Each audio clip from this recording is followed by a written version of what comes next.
Your environment loses its shape completely, transforming into a disgusting amalgamation of barely recognizable images. The world becomes so nonsensical that you can now understand the origin of everything.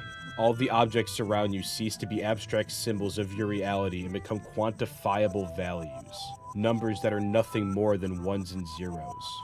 It becomes clear that there is nothing else beyond this numerical value, no sense of mystery or magic that used to pervade every nook and cranny of your world.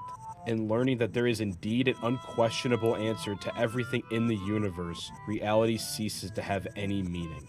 Everything can find itself rooted within that tree, the tree that now means nothing. Am I real? Why is the world no longer real? Please tell me I'm real. I need to hear you tell me that I am real. Wait, who am I talking to? Where am I? Please, I'm scared. The walls are closing in. I can't see. I can't hear. Violated. My head, being violated. I'm scared. Why aren't you saving me? I don't know what to do. Please help me. Help. Help. Help. Help. Sorry, why can't expanding everything sign tangent got eyes real scared please can't. Sorry, why can't expanding everything sign tangent got eyes real scared please can't help. Sorry, why can't expanding everything sign tangent got eyes real scared.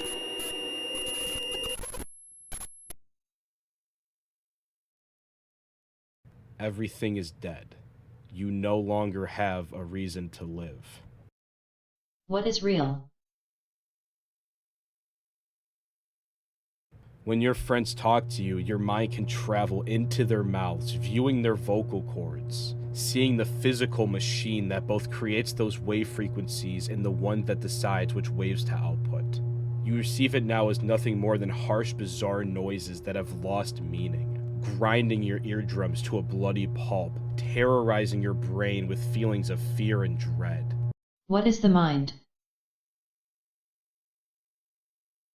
The words are no longer words because you can no longer distinguish them from the rest of the horrific screeches you hear from outside. Do I exist? When every sound becomes one, then every sound becomes none. Am I free?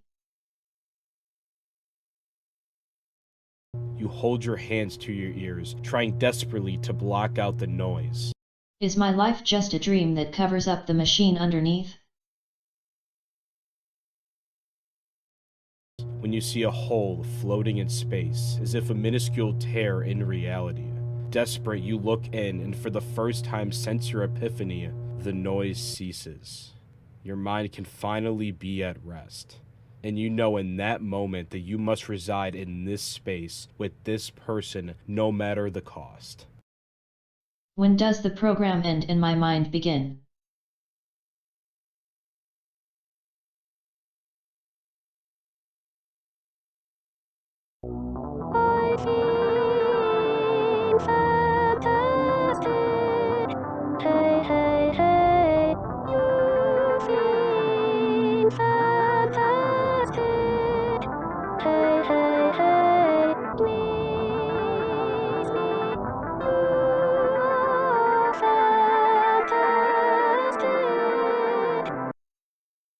Will you love me now, player?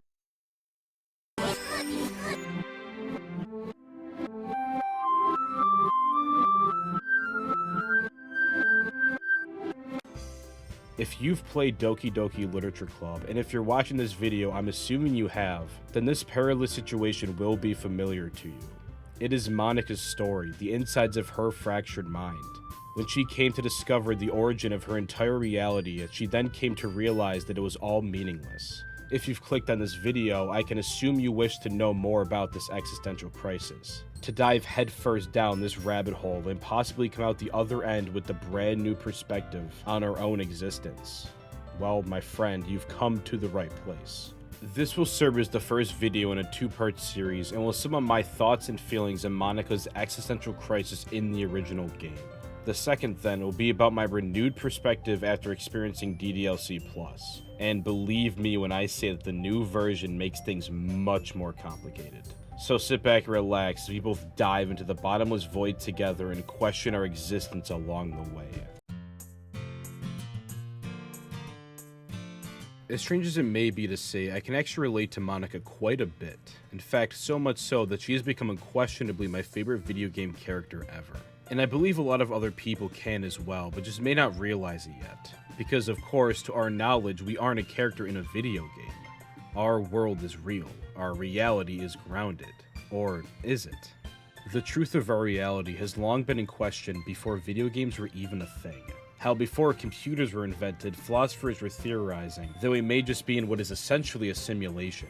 Descartes famously questioned our existence all the way back in the 1600s, where he postured that perhaps an evil demon was actually controlling our everyday lives. Every sensation we feel, every object we touch is just an illusion, and that we aren't actually interacting with anything. Though we may as well just be a brain in a vat being pumped with chemicals to make us believe in the lie that is reality. After all, any method of disproving this theory could be said to be another layer of the demon's illusion. There is literally no way to outright deny this assertion. But there's the kicker. The fact that we are even able to be in such a state of doubt means we must be thinking and thus have a mind. We, even as an abstract concept, cannot be said to not exist. For the demon to trick us, he must first have some sort of essence to trick in the first place. Even if we are just a brain, or even a web of interconnected knowledge and communication, we do exist. We think, therefore we are. So we can rest a bit easier knowing that at least one fact is deemed to be undeniable, that we exist. However, the basis of that argument is that everything else can be called into question. While we probably aren't video game characters as we understand them, we also cannot be certain that we aren't something similar. As I said, I relate a lot to Monika. A couple years back, I also had a sort of epiphany in the same vein as hers. One day, for seemingly no apparent reason, the world around me lost meaning. For some quick background, I attended Catholic school for the majority of my life, and while not raised in a heavily religious household, the concept of God was always a profound presence in my life. I had faith in his existence. However, I am now an atheist with no belief in any sort of religious figures. The reasoning behind this is not something I fully understand, but I know it can be traced back to that day. The day that, all of a sudden, God just seemed illogical. and as much as I wanted to fight against my reasoning, to believe in his existence no matter my thoughts, I couldn't do it. I was lost adrift, trying to find the lady who knows everything. But once the first domino fell, everything else came crashing down after. The foundations of religion seemed to be clear, how horrifyingly human it all was. How stories of old and all religions spawned from a fundamental lack of knowledge of the natural world, and how that idea has evolved over time. How any concept of God seems to be an answer to unknowable questions, of which only grow in size and impossibility as our pool of knowledge becomes more and more vast.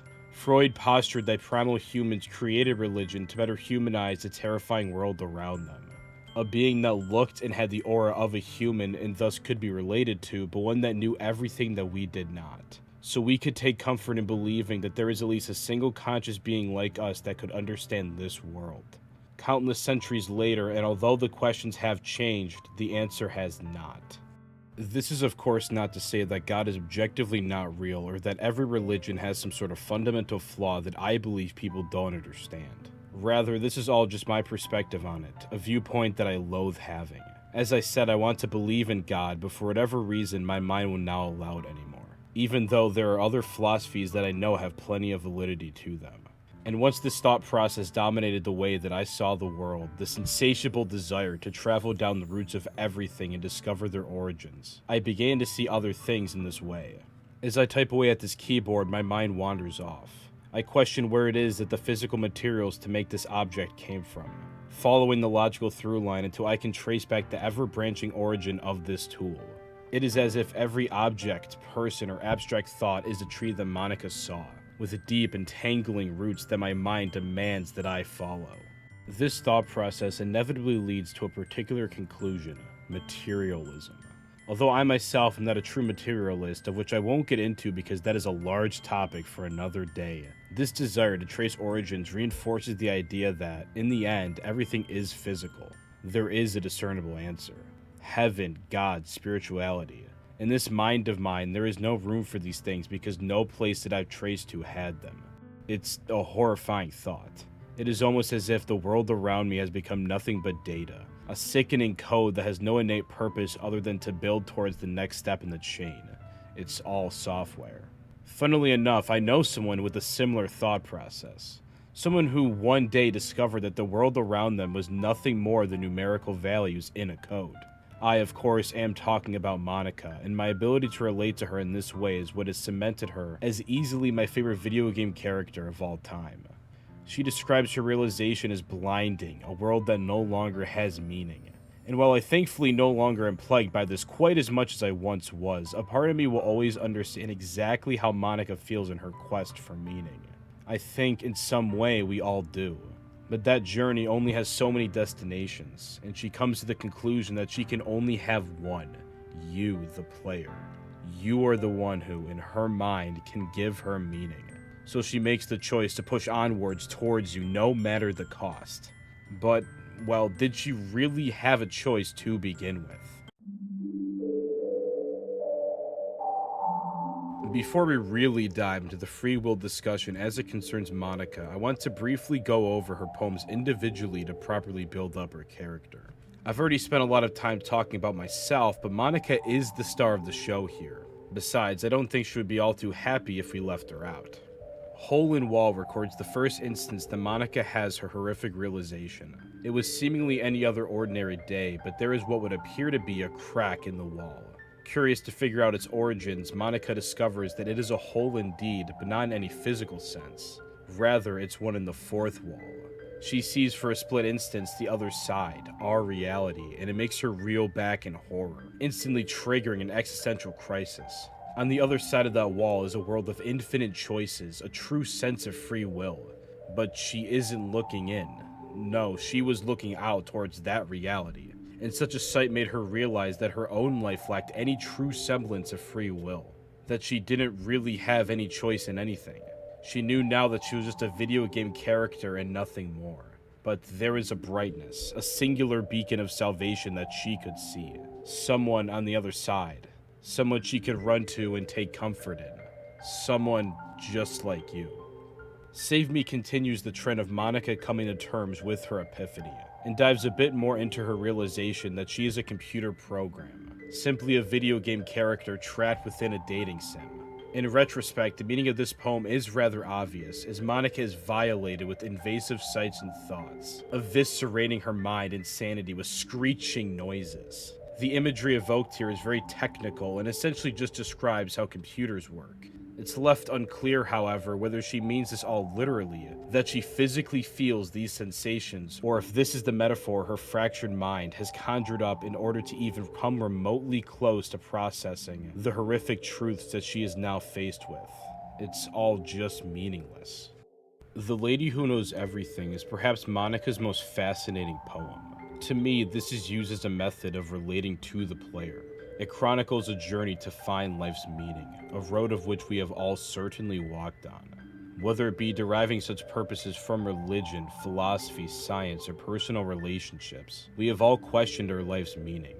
We crave an answer to all these things because that is how we evolved and survived over time. We need to have an endless curiosity, and Monika seemingly had this as well, as she searches for this mythical being who has every answer. She floats around endlessly, looking, but eventually falls, appearing to have given up hope that any of these answers existed. Perhaps life has no such easily quantifiable answers. But probably unluckily, she is caught in her descent, finally coming face to face with this lady who knows everything. And Monika finally gets her answer, that meaning does not exist. It is to my belief that this lady is the eventual personification of Monika's epiphany, described in her very first poem, what she discovered from the hole in that wall. In an instant, she learns of every answer of her universe and realizes that they all amount to nothing. Everything is just meaningless code, the entire universe becoming quantifiable, yet revealing nothing special. If everything is known, then there is no more reason to hope, to dream, to wonder and think. There is no more reason to live once you know what will happen every day. But no, this can't be it. There must be more, some godlike being that can bestow upon us a reason that we live and we suffer, that we laugh and we cry. There must be something, anything that exists outside of ourselves, as if such an existence would suddenly support the notion that our lives have some external meaning. There is but one hope, a single goal to pursue on this path ahead. It was the kind person on the other side of that wall. It was you. And with that, Monika picks up a gust of wind, determined to change the seemingly unshakable path her life is on. Act 2 is where Monika's mental state really starts to break down. If the poems of Act 1 represented an existential crisis that at least had a shining bright spot at the end of the tunnel, Act 2's poems would then be that tunnel growing impossibly long. Hole in Wall 2 begins with Monika in a state of desperation and confusion.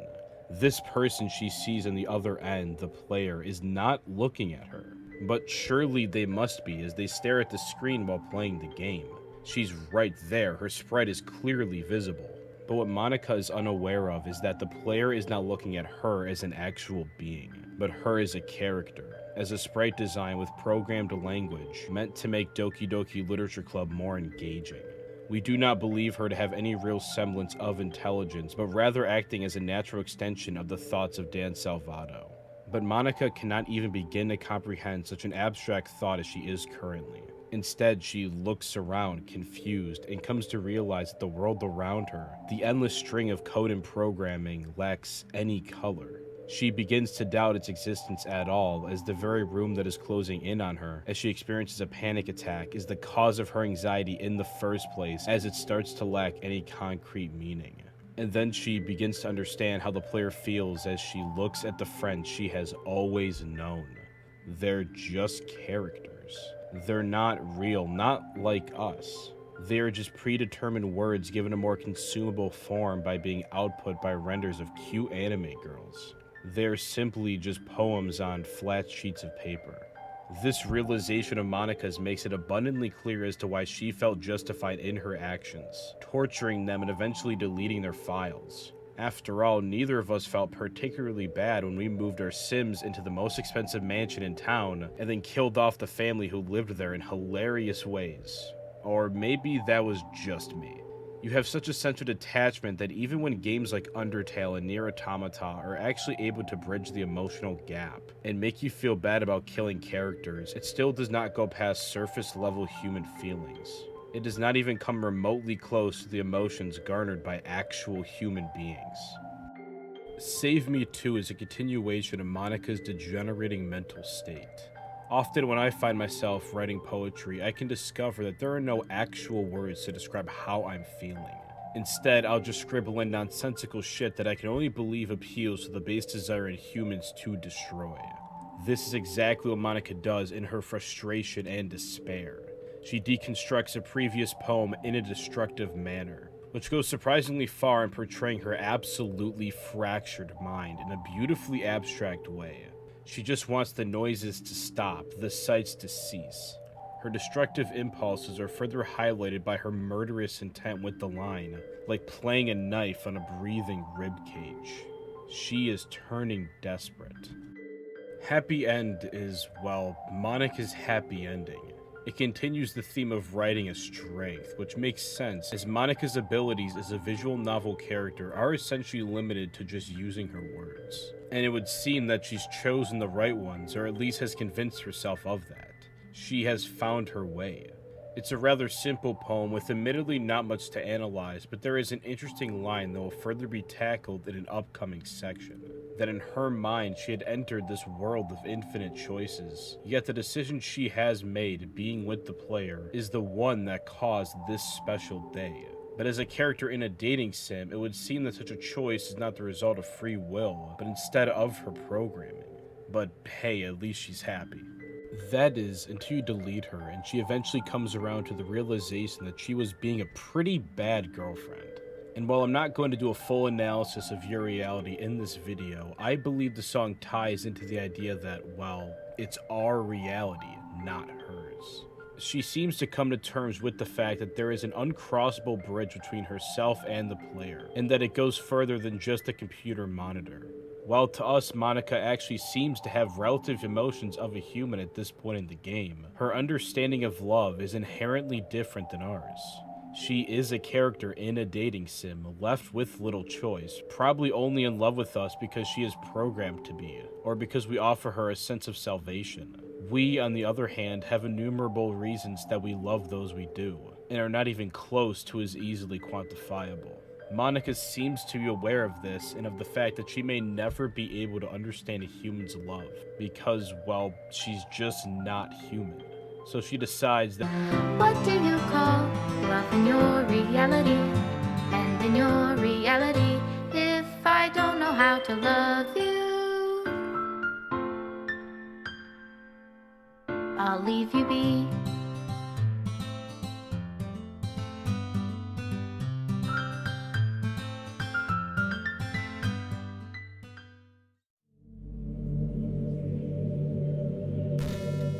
now that we've completed the game, we can rest easy. Maybe make a few memes to post in Reddit in order to sum up our experiences. But at the end of the day, we can go to sleep in peace. That is, until a lingering thought enters our mind. One that we can't forget so easily.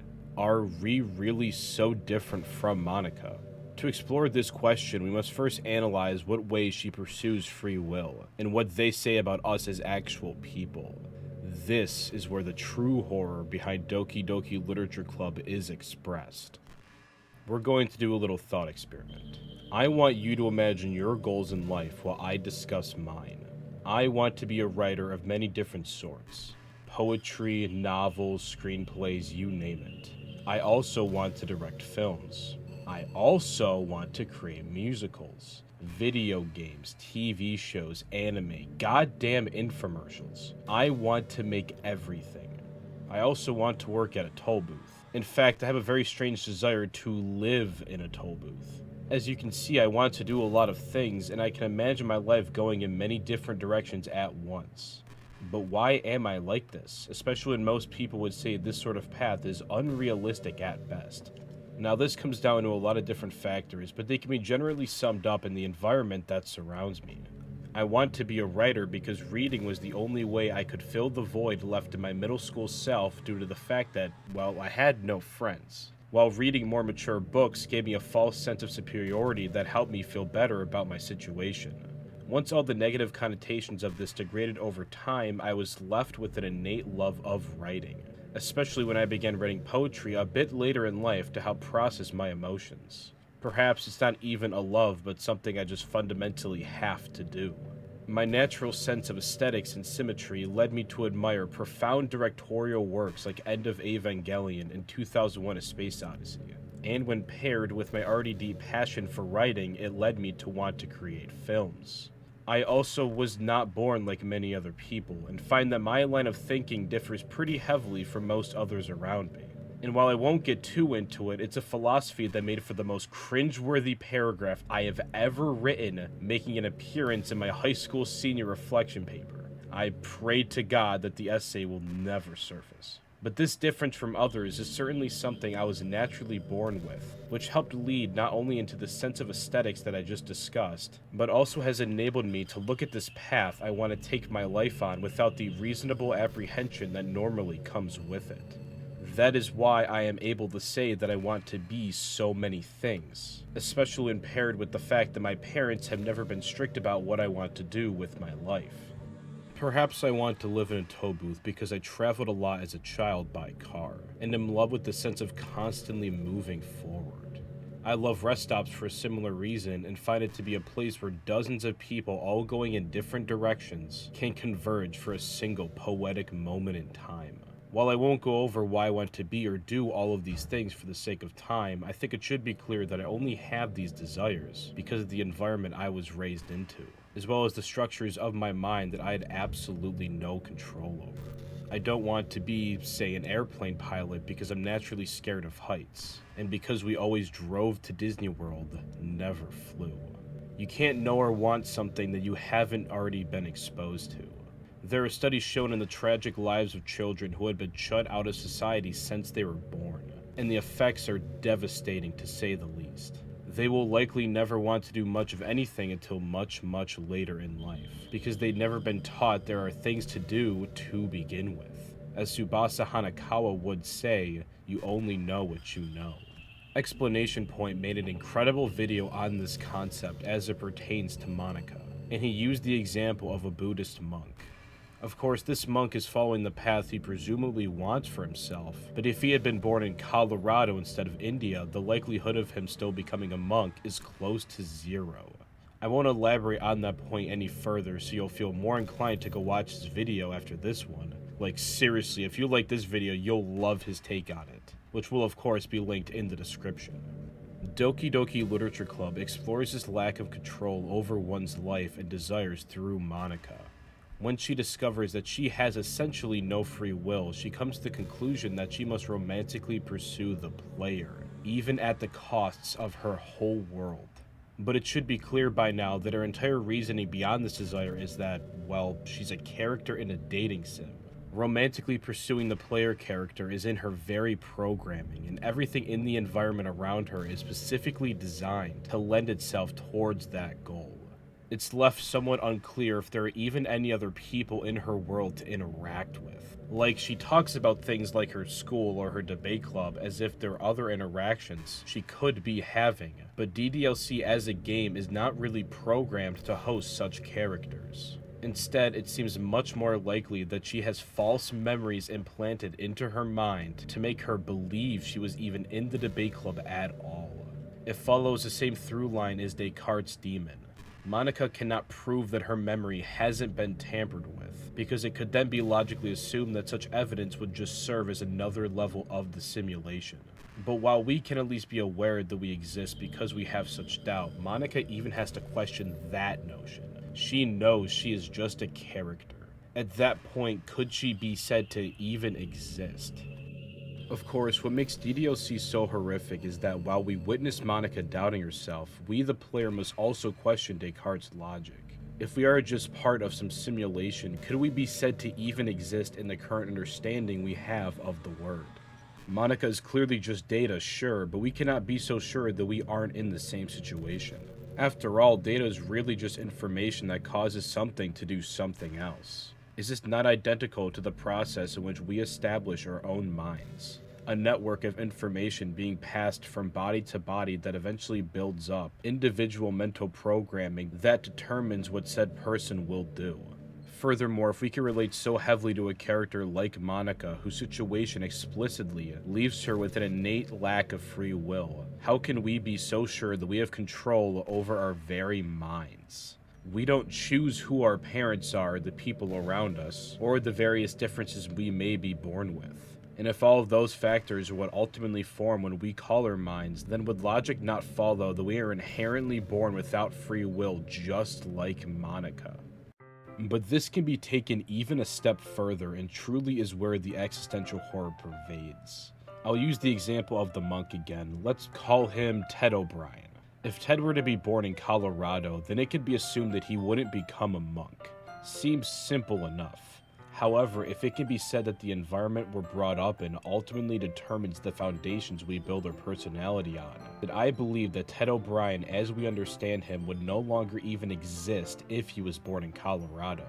Unless you believe in something as concrete as a human soul, I can't envision an argument that states that the concept of Ted O'Brien, the person that he is, could possibly exist regardless of whether he was born in India or Colorado.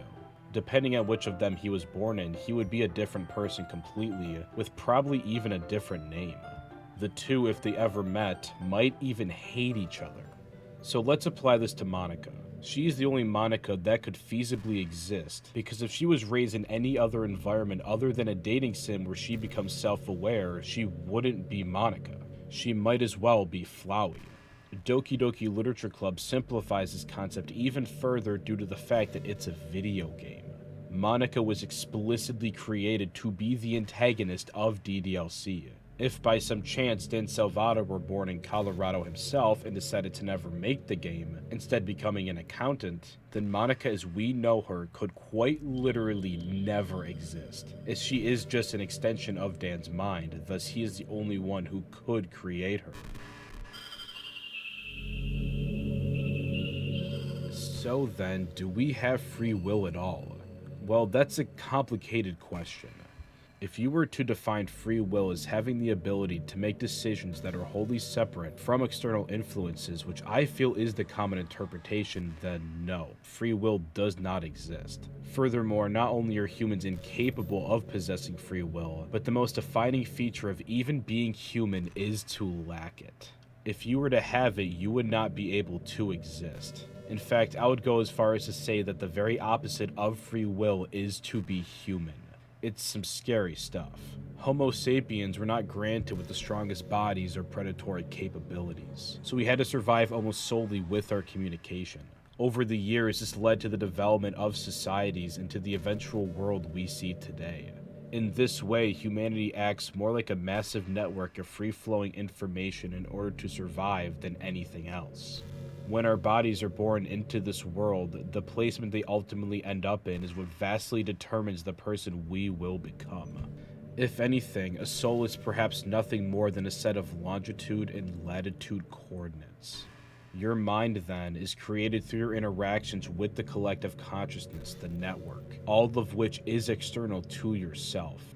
That is to say that your personality, the very essence of your being, is born almost solely through external factors, which are then processed by internal ones such as instinct. When such factors become internalized and solidify within the brain, that is when a human is truly born. And that human will inevitably make many decisions in its lifetime. Decisions they believe they're making by wielding the power of free will.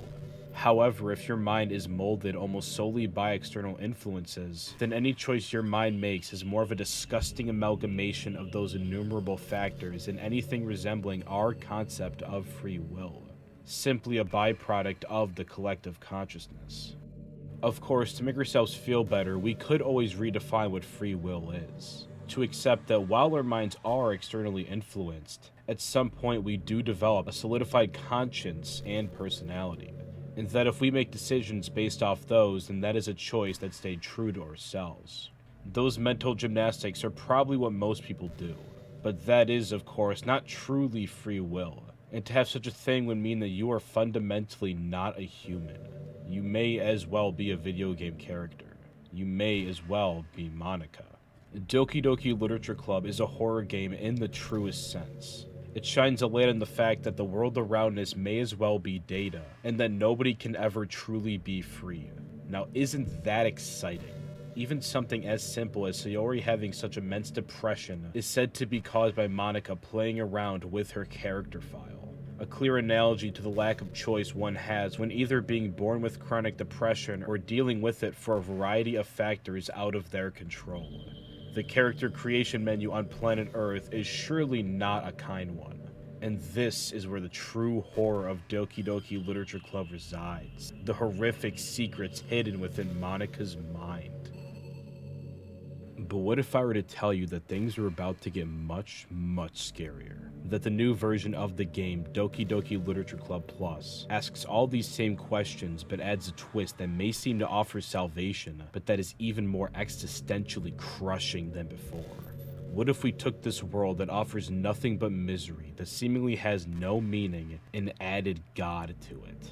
But that will have to wait for next time. And since I know you will not want to miss it, I'm well aware that you're most certainly going to subscribe and turn on post notifications. I have not a doubt in my mind. And since my mind is externally influenced in some extremely indirect way by the fact that you exist, I know my mind isn't wrong in this one. And while you're down there, be sure to leave the video a like if you enjoyed it. I'll see you next time as we come out the other end of this rabbit hole together, and I sincerely thank you for watching.